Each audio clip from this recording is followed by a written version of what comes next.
Okay, so this is for 7.4. It's the introduction of what we call logarithms. And there's a couple of important ideas that you need to understand first off. And it is that when you have an equation, y equals b to the x, the logarithmic form, which is an inverse of this exponential form, would be that the log base b of y equals x. What that does is it allows me to find the exponent. If I don't know what the exponent for an equation is, the logarithm will allow me to find that. That's basically what logarithms always ask. They say, what exponent do I put onto b to get y? Well, the answer is x, and every logarithm equals the exponent of the exponential form. So the fact that it equals x tells me that x belongs in the exponent position. A couple other things you want to know is that there's the common log. I know that's really bad writing, but the common log is a log base 10. We call it common because we use base 10 as a number system all the time. And when we do that, we typically just write log with no base. So if you see a problem in the text with no base, it means that it's base 10. And the other one is called the natural log. And now we know that the natural log, because the natural base is e, that the natural log would be base e. Well, we got tired of writing the log base e over and over and over again, and so we used L for log and N for natural. And so ln always refers to base e logarithms. But we don't write the e just because it's about simplifying the amount of work that we have to do a problem, okay? So let's take a look at how some of these work. Number 4 starts with the log base 7 of 343 equals 3. And what we're trying to do is we want to write this in the exponential form. Right now it's in this log form. We want to reverse it and put it in this exponential form. So let's start with the same information. We start looking for the base. Well, the base of the log is the base of the exponent. So this 7 is going to be my base. Okay. Then, as I mentioned just a minute ago, every logarithm equals the exponent. So the exponent in this problem is 3, and we said that 7 would be the base of the exponent. So 7 to the third, and that would equal what I'm trying to take the log of, which is 343. And I could check that in my calculator, and it would absolutely be true. So I know that I've done this problem correctly. Number 15, we're going to try to evaluate one of these by hand. Okay, so let's see what we can get done. Log base 16 of 1/4. Okay, the way that this one's going to work is I'm going to ask the question, the 16 to what exponent equals 1/4? Well, there's a couple of things going on here. One, I see that it looks like it's been reciprocated, like something's been flipped upside down. So that tells me when I see a fraction that came from a whole number or a fraction that turned into a whole number, that there's a negative exponent. So that tells me that x, or this function, must be negative. This logarithm is going to equal a negative number.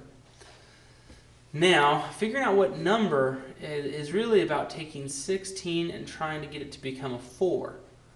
Well, 16 to the first power is 16. 16 to the second power is 256, and so on. It's going to go bigger and bigger and bigger. I'm never going to get to 4 unless I use a fraction. So I think about 16 and 4. I realize that 16, if I take its square root, produces 4, and a square root is the same thing as a 1/2 power. So I've got this negative idea, and then I've got this 1/2 idea. So the answer is negative 1/2. In other words, 16 to the negative 1/2 power is 1/4. That's what this log is telling me. So we move on, we'll look at some more complicated types of problems. Number 33 specifically wants me to do some inverse properties. And so we're going to take log base 3 of 81 to the x.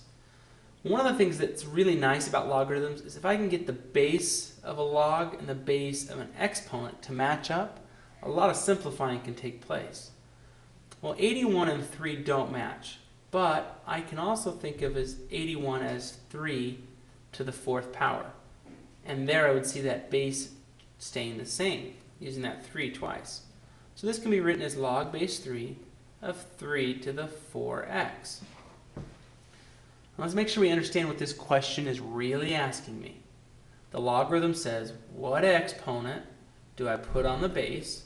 So this, I'm saying, what exponent do I put on this 3 to get it to equal this, 3 to the 4x? Well, what exponent would I have to put there? Well, since the base is the same in both positions, I know that the exponent should be the same in both positions. So the answer is 4x. If I look back here, that was just sitting right here waiting for me to come and get it. And in fact, whenever this matchup occurs, they will cancel each other. And I'll be left with just that exponent as an answer. It's pretty slick the way that things cancel. Number 41 has y equals ln, or sorry, maybe that's where my answer is going to be. Y equals e to the x plus 2, and I want to find its inverse. Well, the first step is to switch x and y. So this is going to produce x equals e to the y plus 2. And then I want to try and get y alone, but I can't get y alone because it's up in this exponent. So I first have to find a way to get y out of the exponent position. Well, part of the reason that we're so interested in logarithms is that's exactly what they do. So I think about the base. I'm thinking log with a base e, but that reminds me of over here when I have log base e, I use ln. So I'm going to use ln so I don't have to write that little e. I'm going to cross that out and use ln. That is base e, be a little e right here. I'm going to take the log of something, and I know all logs equal the exponent. Well, the exponent in this problem is y plus 2. So that goes here. And, well, the e, that's the base of the log. I haven't used the x, so I'm going to put the x right here. And then all I want to do is finish getting y alone, which is just to subtract 2. So y would equal ln of x minus 2. And that's it. Last problem is 51. We're going to actually graph this. It says that f of x equals log base 4 of x plus 2 minus 1. And so what I want to do is I want to start trying to pick x values. I need 2 of them specifically that turn this into a value I could get from 4 by changing its exponent, because log is going to produce an exponent. So for instance, if I used -1 in here, -1 plus 2 is 1. And I can ask the question, what exponent do I put on 4 to get 1? Well, I know that anything to the 0 power is 1. So this would be 0 minus 1 is -1. Then I try again. This time I want it to equal not 1, but let's try to make it 4. So that would be 2, because 2 plus 2 equals 4. And what exponent would I put on 4 to get 4? I'd put a 1 on, and 1 minus 1 is 0. If you're still not quite getting it, let's try one more. 4 to the 2nd power is 16. So what we're going to do is we're going to pick an x value that makes this 16, which would be 14. So 4 to what power produces 16? Well, it's the 2nd power, and 2 minus 1 is 1. So I've got these ordered pairs, all right? I'm going to go in and I'm going to do a little plot. That's a little crooked plot. That's okay. I'm going to plot -1, -1, and put a dot. I'm going to plot 2, 0, put a dot. And then if I did 3, 4, 5, 6, 7, 8, 9, 10, 11, 12, 13, 14, 1 would be about right here. And I see that there's this curve that's going to come down. But I might want to know, where does it flatten out? Where is this curve flattening out? It's always about this piece of information right here. I see that there's an x plus 2. Well, what makes that 0? Negative 2 does. So what I'm going to do is I'm going to put in an asymptote right there at negative 2, and then I can create my curve. And again, my curve's going to look pretty sloppy.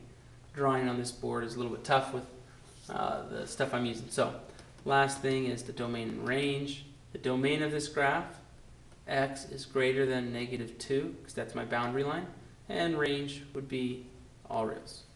That's it. I know there's a lot going on and it's brand new stuff. You just need to continue to talk about it and work through these problems with me so that we can make progress this chapter. Good luck, and we'll see you